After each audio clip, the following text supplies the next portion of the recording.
Time's the charm. The fifth time's the charm. China, please do not run into the camera again. Yeah. I'm not leaving. China was a China bull in the China cabinet and ran over the camera, and then just kept. And we don't know how much of the actual show went live, so we're just going to do the whole thing over again. Bonus Monday. It's bonus time Monday. It's not 2 for Tuesday, though, so. That comes tomorrow. No twofers. Yeah. All right. So, Monday edition of the BS Show. Brad Fowler, Sean Wright, B to the S, Century 21 Wright Realty sponsored show. We talk a little bit of this, a little bit of that, and if you want to comment on anything, go on our Century 21 Wright Realty Facebook page or Sean Wright on Periscope, and we would be glad to answer your comments. Any comments that don't get answered during the live show, we will come back and answer them afterwards. China's going to watch the broadcast on the Century 21 page to go from those comments. So let's start. UT versus Kentucky basketball game. It went just how I thought it was going to go. Don't overreact one way or the other. Don't overreact if you're a Tennessee fan. The world's not falling. If you're a Kentucky fan, it's one game. Kentucky still has to go to Knoxville and play. And there's a long season. Tennessee hadn't been playing real well. You knew you were going to get Kentucky's best game. Blue chip basketball program at home with the refs in their pocket.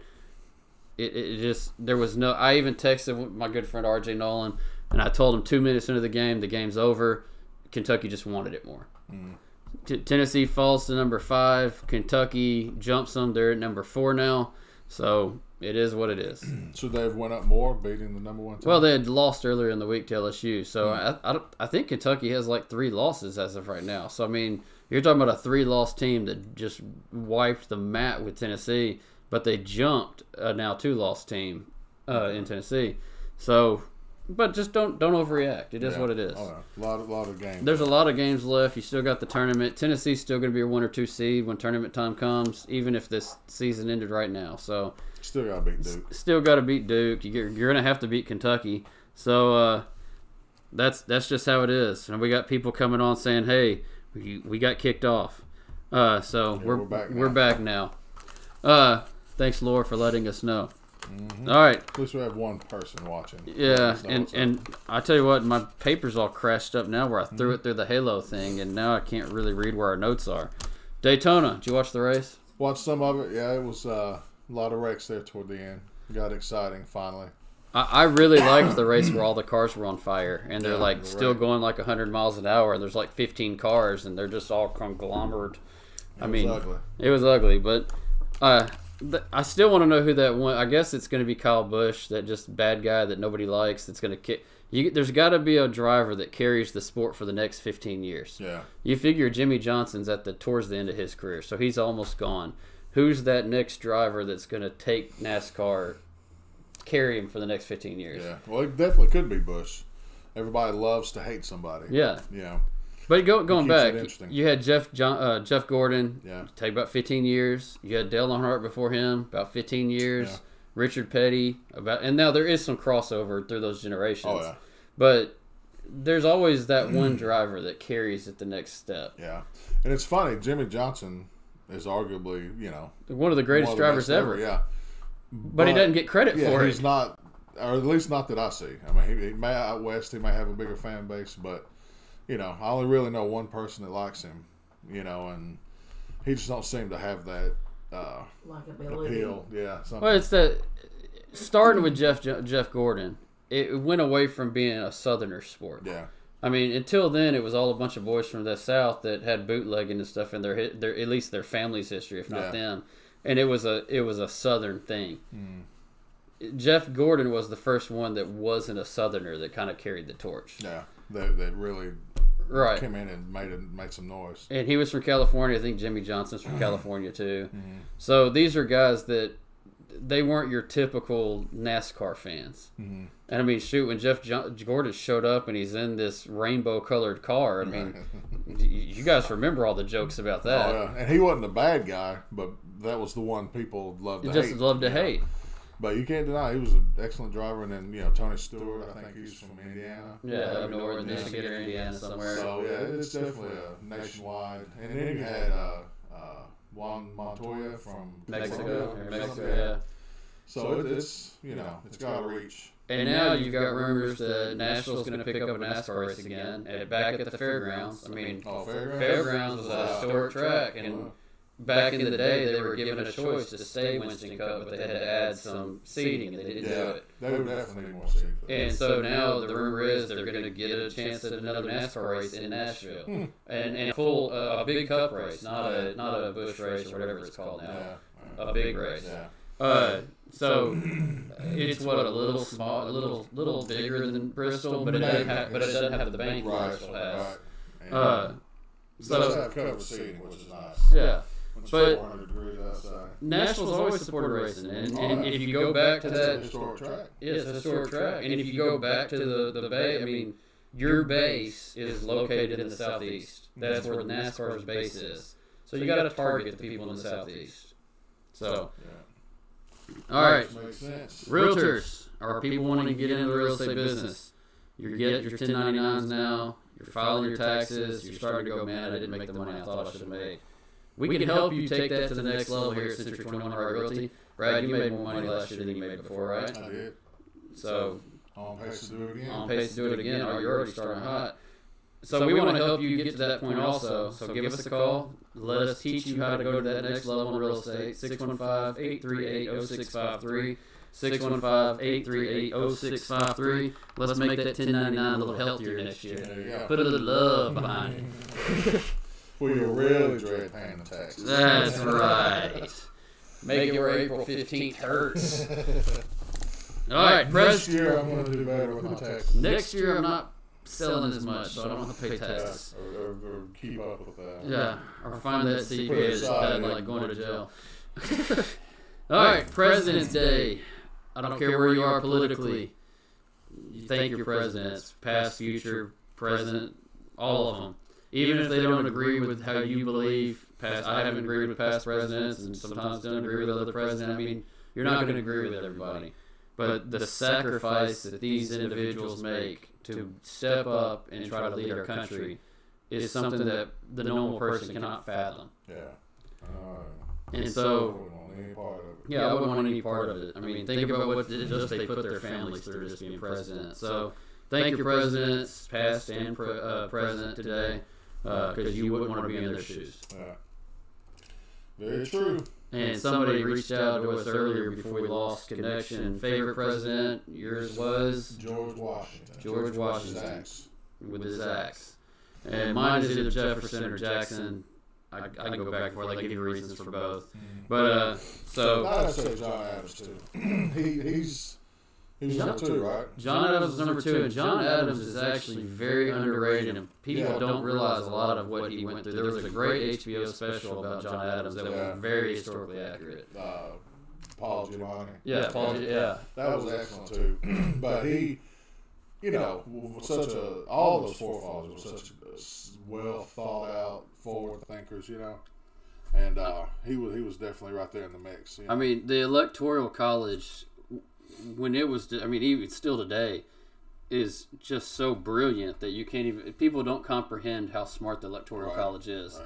If we didn't have it, there would be 4 cities that decided every single presidential election. Yeah. And because we do have it, small states like Tennessee, where we live, have a right and a say in who gets to become our president. And those cities are usually turmoil. Yeah, in those cities, most of them are almost bankrupt. Yeah. So, it just the stuff that the forefathers put together. And a lot of people don't realize, or I don't know if they even try to realize, they did all of that knowing that if they were caught by the British, they were going to be executed. Yeah, for better or worse, they committed treason against the English government. So think about that. They were in hiding. Mm-hmm. Those Sons of Liberty guys, and then the Virginians, they were definitely godsends. Yeah, no doubt. So, and this is Washington's birthday, not just President's Day. So there you go. There's your pick. Man, so what's what we got? President's Day. Sunshine. That flaming ball outside. Yeah. I don't know what it is, but I do tell you to either go buy a kayak or a canoe or a flat bottom boat or something, because with 8 inches more of rain, which is what we're forecast to have for the next couple of days, the water table can't handle much more. The rivers are going. My river by the house got so high I could see under it the other day. It's rising up pretty well. That's pretty That's good. pretty high.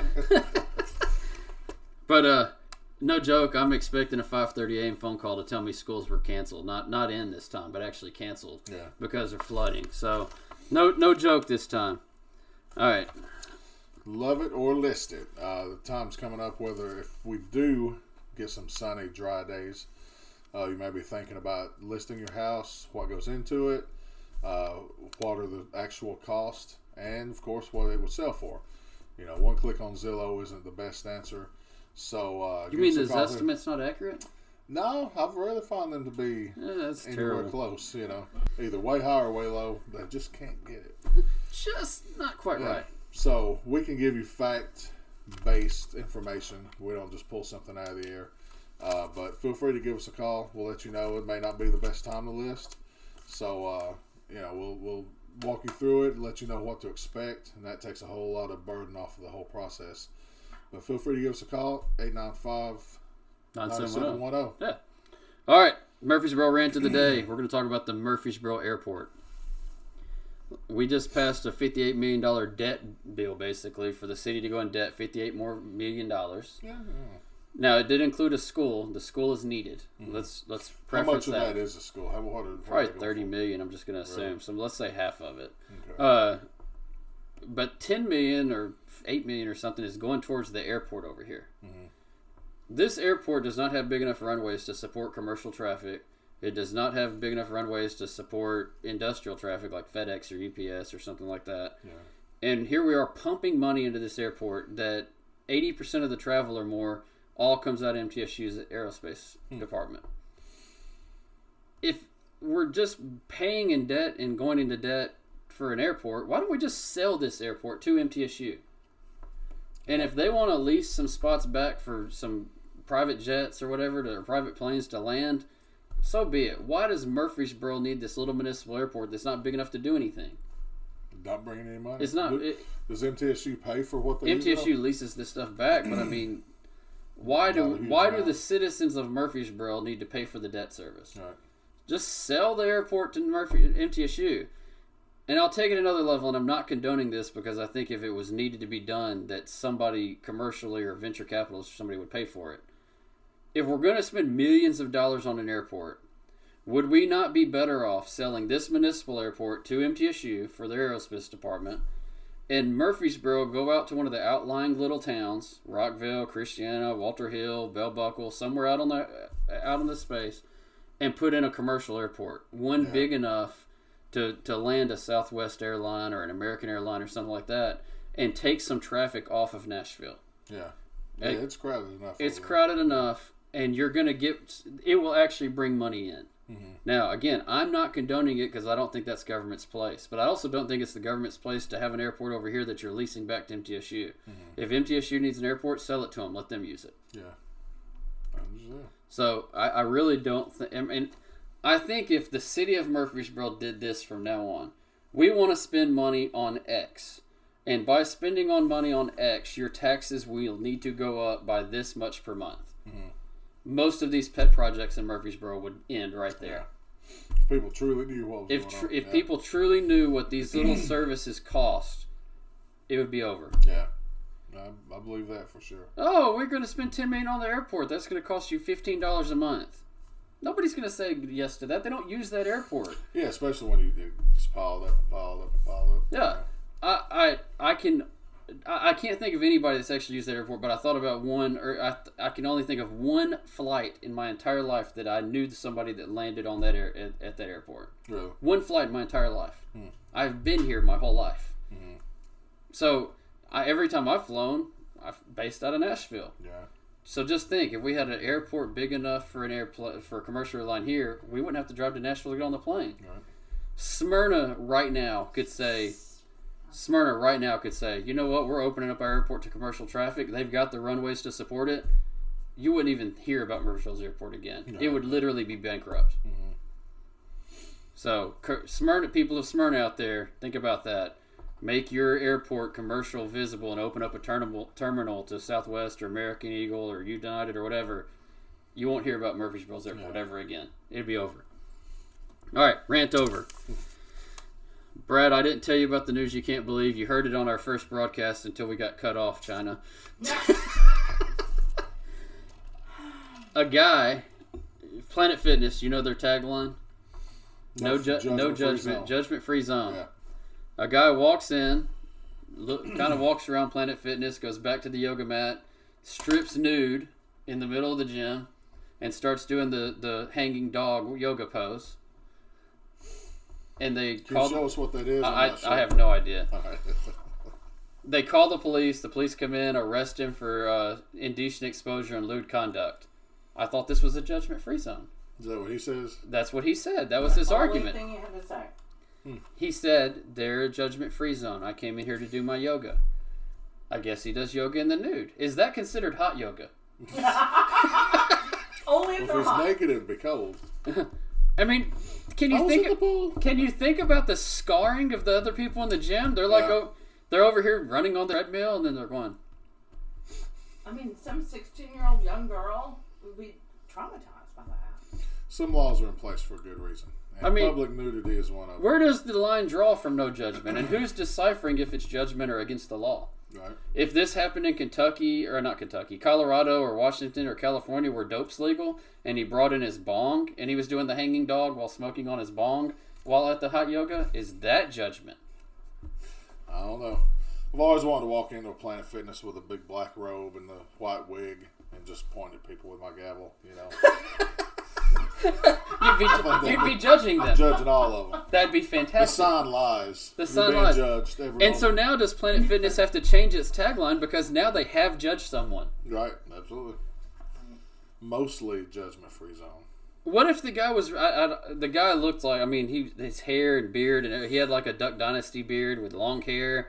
I mean, he was really wild looking. If he would have been like an extremely good looking guy and went around doing the hanging dog in the middle of the gym, would he still got arrested? Is this like a discrimination of ugly people? Was the judgment not that he was naked doing the hanging dog, but it was an ugly guy naked doing the hanging dog? He's just, there are Guilty some while people being who ugly. are exhibitionists. Who like, there are the places where you can go, the campgrounds and so forth, where you can go naked. Well, maybe he just really didn't understand what the Yeah, definition. He didn't understand what the Didn't. definition of hot yoga was. He was just free-spirited and thought, Oh, what's they the could big just deal? trying to get in the news. Yeah, or he could have just been trying to get on the news. I don't know. But I think that's it on our second take. Yeah. Hopefully we got the whole thing this time. Who Look at knows? it. We got a green square over here, so I think we're good. We'll answer all the comments as soon as we're off the air. And until Friday, I think we're out. All right.